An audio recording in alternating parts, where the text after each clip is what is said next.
This is Amplifyou, the podcast about you discovering your message and broadcasting it to the world. If you're a coach, author, or speaker, you'll want to tune in. If you're looking for the best return on your time investment to get your message out to the world in a bigger way, we're giving you full access and behind the scenes look of how we're running our podcast, how our clients have found success, and what you can do to launch your podcast today. The world needs your message. I'm Michelle Abraham, the host. Join my family as we unleash your unique genius and find the connections you need to launch your adventure today. Join us and let's get amplified.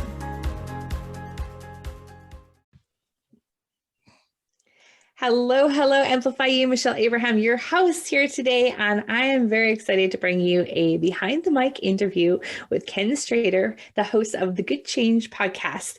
And I am just so excited to introduce you to Ken. Let me just first say hi before I tell you all about him. Hi, Ken. How are you?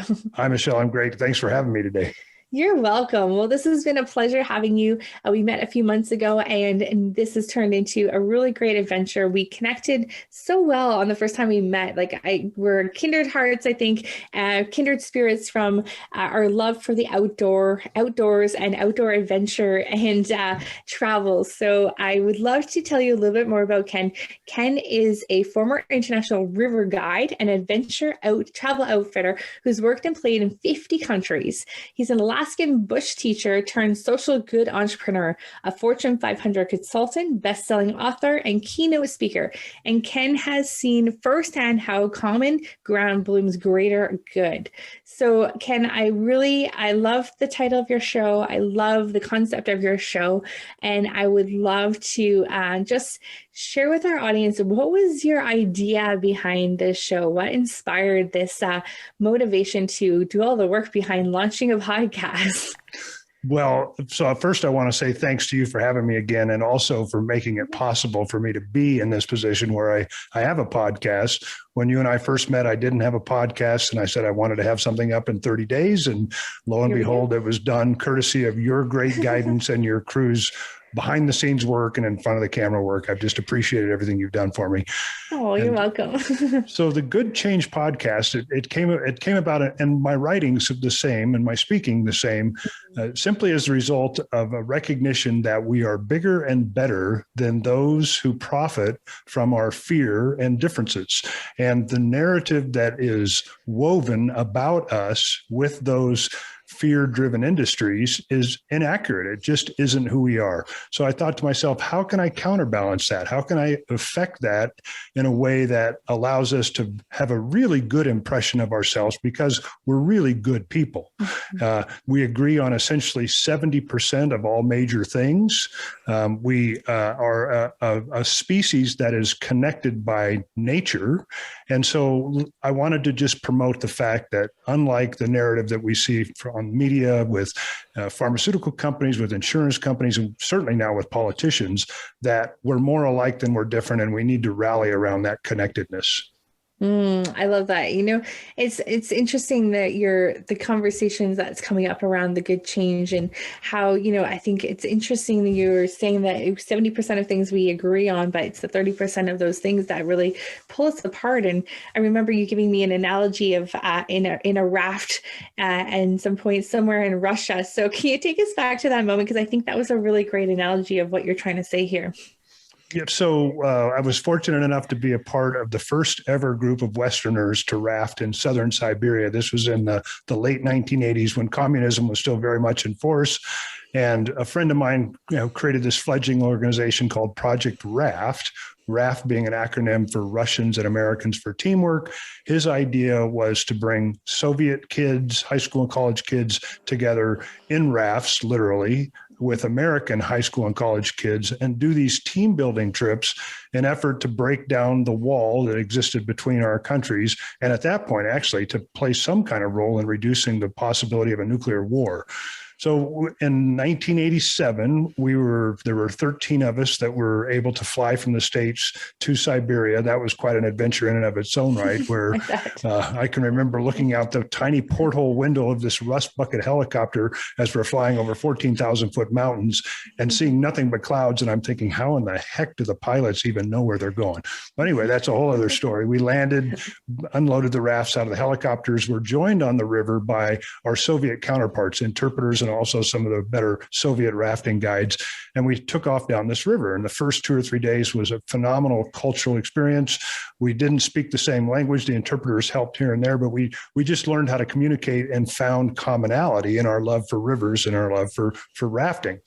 And so these teams were being built between strangers 3 days prior. At one point, we walked into a small town in the middle of nowhere called Malala, which literally translates to reindeer hunting village. The locals there were so surprised by our intrusion with our video cameras that looked like weapons and our life jackets and dry suits that looked like Martian outfits that they ran and hid behind their curtains. And it took 20 minutes or so for some of them to come out. And finally, we were able to convince them that we weren't going to invade their country. We weren't some military operation from a different country. And we got to know them and develop friendships as well. So about day 3 on the river, we're really feeling the vibe. We've got this great good change essence happening here where Russians and Americans are working together on this river trip. And we were floated around the corner of this long, long canyon bend and came to an opening in the canyon where the shore turned into more like plateaus and benches with farmhouses. And we're euphoric in our team at this point. And we look downriver and we see this couple on shore. And as we get closer, we realize that the boyfriend or husband is beating the crap out of his partner, his wife or girlfriend. And so we went from this unified, euphoric feeling to kind of having a reality slap where here we are back in civilization, and this is the kind of thing that's happening in civilization. We went ashore and separated the two of them, made sure the woman was all right. She said she was going to walk back to the village, and the Russian river guides, our counterparts, said to the gentleman in Russian, so we didn't quite understand it, but we got the intent, was that if you ever lay another hand on this woman, we're going to come back and get you, and it won't be pretty. And so we had this juxtaposition of teamwork and camaraderie and overcoming challenges like language and whitewater held up against this very tragic, violent event. And it was just a reminder that, yeah, we agree on a ton of stuff, and there's still problems in the world that if we agree on 70% of all things, we can use that collegiality to fix the things that are not working well. Yeah, I love that story. I've really enjoyed hearing that story the first time that you said you've shared it with me, and that's why I wanted you to share it today on this show, because I think it really amplifies the message that you're really bringing to your podcast. And you've had some incredible guests on your show. Can you talk to us a little bit about the different kinds of guests you've had on? Remarkable guests. One that comes to mind is Michelle Mitchell, is the founder of Hum Kombucha, which is an alternative beverage that is taking the beverage industry by storm. A lot of people 5-10 years ago never even heard of Hum Kombucha. Now it's an international bestseller.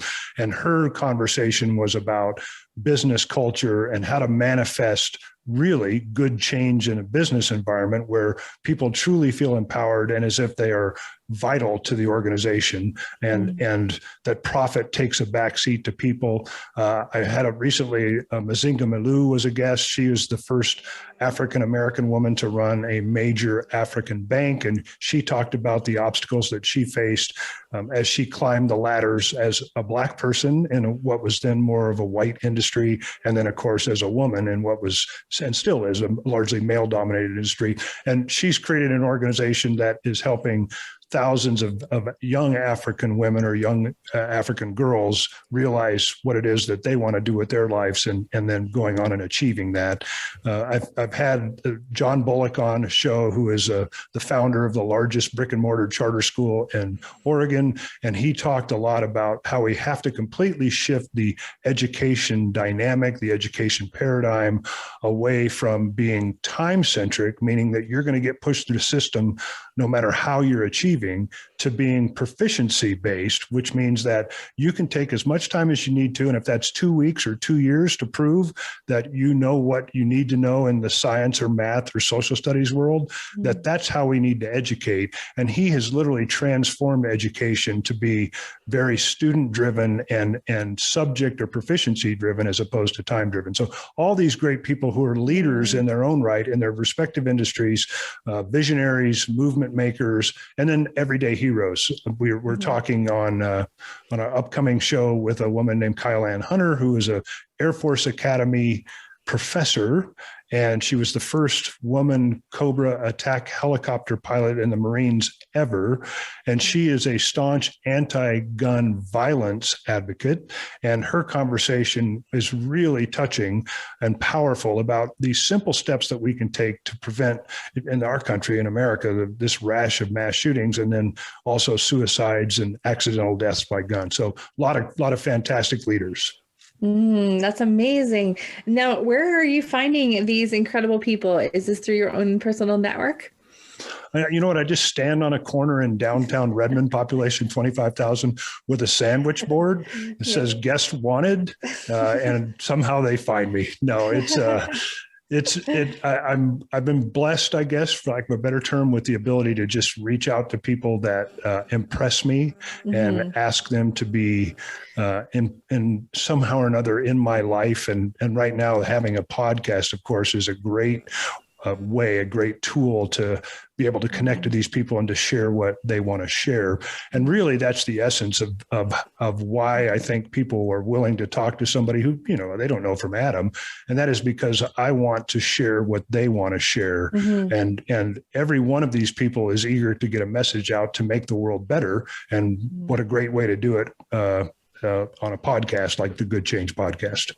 Absolutely. I think that's a really great key point that you bring up there, that you're just reaching out to people that you're impressed by, that you may not even have a connection with. And that is perfectly okay to do that. And if not, great to do that, because you're allowing those experts to come onto your show and really share their message and get it out there in the world. And that's exactly what they're seeking to do. So it's a win-win for you having these amazing experts and them to come on and share their message in the world. And in fact, it's one of my favorite ways to connect with people is reaching out with that, leading with service, and being able to say, I would like to invite you on my show. And then who knows where that relationship goes afterwards. There's a lot of different potentials. Have you had some relationships that have gone on from the podcast interview to other things? Certainly, yeah. But I mean, just being able to present their nonprofits, and then have had people that have reviewed the books that I've written after being guests on the podcast and gotten great testimonials from them. I've been really blessed, like I said, with the ability to just reach out to people who I think have something important to share. When we were doing the Project Rafting, I actually cold called John Denver, and he picked up his phone, and it wasn't because he knew me. It was, I think, because he had been told by the operator that put us together that I sounded like I was an earnest guy who wanted to make a difference in the world. And then Meryl Streep endorsed my book, The Gift of Courage. That was through a connection of a connection. But it all comes back to what you were just saying, was if people want to share their message and they feel like you are a heart-driven, legitimate helper or messenger deliverer, then they're willing to talk to you. Absolutely. Yeah, that's so great. I love your courage to reach out to those people that you may think are out of your reach, because you're doing them a service by promoting their whatever their movement is that they're on. And it's great because then you can help support getting more people on their movement, and their movement wins, and it's a win-win. I think that's great. Yeah. Yeah. So the other thing about that is that it really, I think it does matter to make sure that they know that you're doing it for them and to build their movement or their idea. And if you're earnest with that, they know that. Absolutely. And that's a really great nugget right there too for our audience to just really pick up on that when you're reaching out to people, make sure it's all about them and what you can do for them and their movement and what's important to them, not about your show. Not my show does this and I do this and I've done this. It's because I know I've been pitched by many people that's what they lead with. And it's like, okay, well, why would my audience want to hear from you? Like, what are you going to do for the audience? That's what they're most, what we're most concerned about is, their movement. How is it going to affect their movement or how it's going to impact their movement? So another great little nugget there. I just wanted to reiterate to our listeners today, because I think that's really important way of going about doing things. Now, Ken, you are an author. You have several books. Tell us about your books. So my most recent release is called Be the Good, with the subtitle Becoming a Force for a Better World. And I just read a review on it from a reader this morning that was just so touching, so touching. She shared with the fact that the book hit her in a way that allowed her to realize little things that she could do on a daily basis to change her immediate community. And then she described reading it like as sitting with a good friend over a cup of coffee. Oh, that's awesome. Oh my gosh. I just read it like an hour ago. It just blew me away. And so this book, Be the Good, presents 20 separate chapters with 20 different action items or idea steps that people can implement in their life in order to foster good change, in order to foster greater good.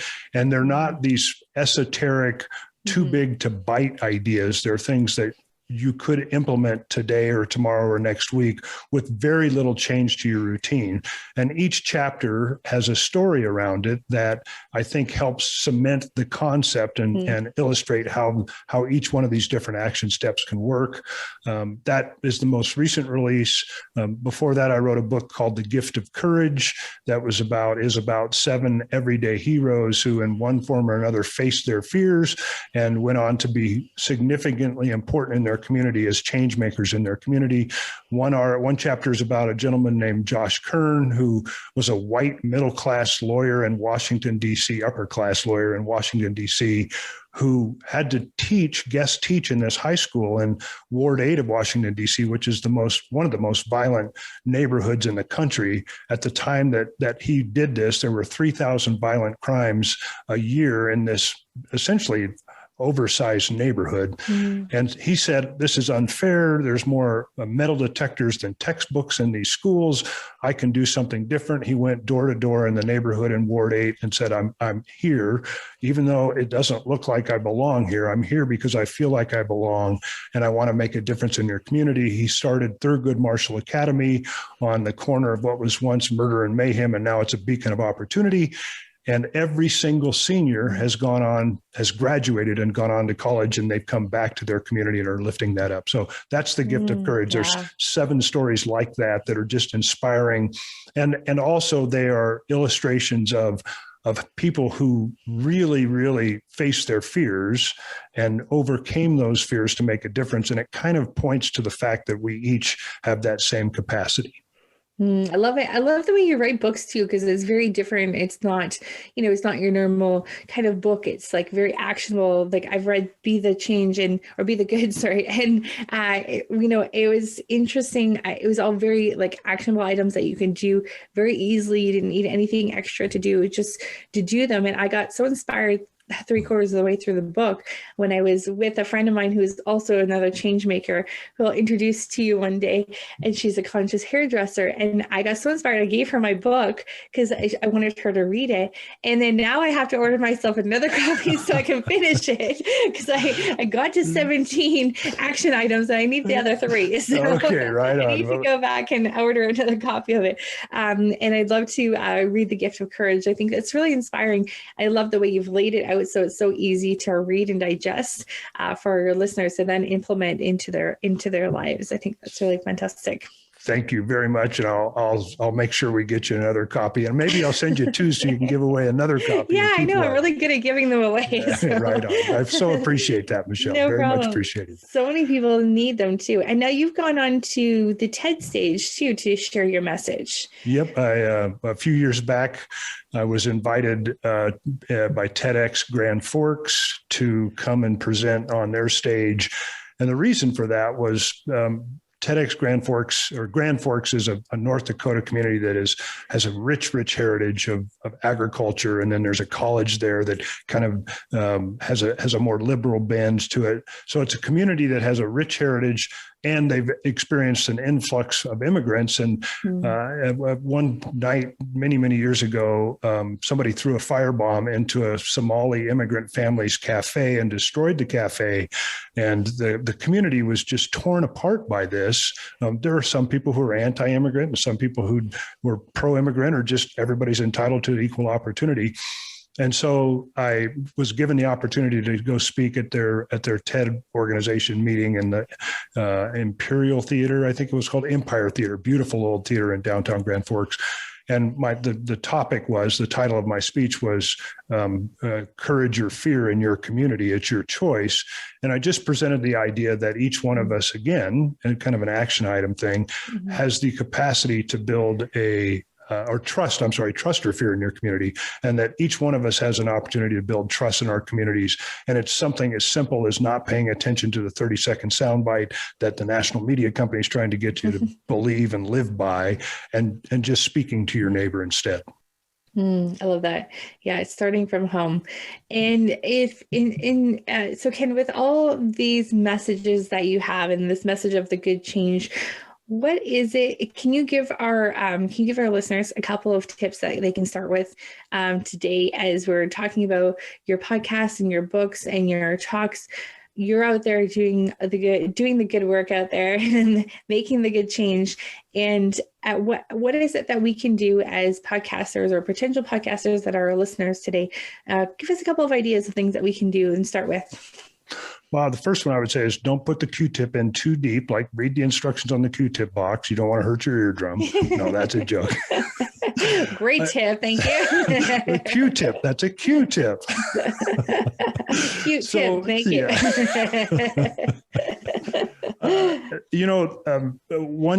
One idea is to just be less certain. That is the title of the first chapter in Be the Good. And it's be less certain. We walk around these days absolutely convinced that our perspective is the right perspective. And it gets in the way of us being open to the possibility that even if it is the right perspective, there may be another perspective that's equally right. And it prevents us from getting to know other people because we're almost overly strident in our positions. And so anytime that you have an interaction with somebody, be less certain about what it is you think is the absolute truth.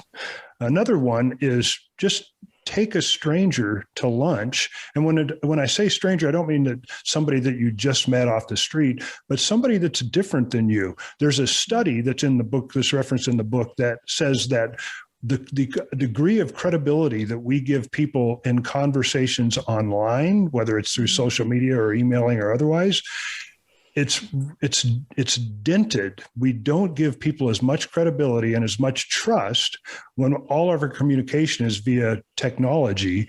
And so invite somebody that you know that has a different perspective than you on religion, on politics, on gun rights, on you name it, and go have lunch with them. And it's such a simple and beautiful touch to call somebody up and say, I just want to get to know you better. Let's go have lunch.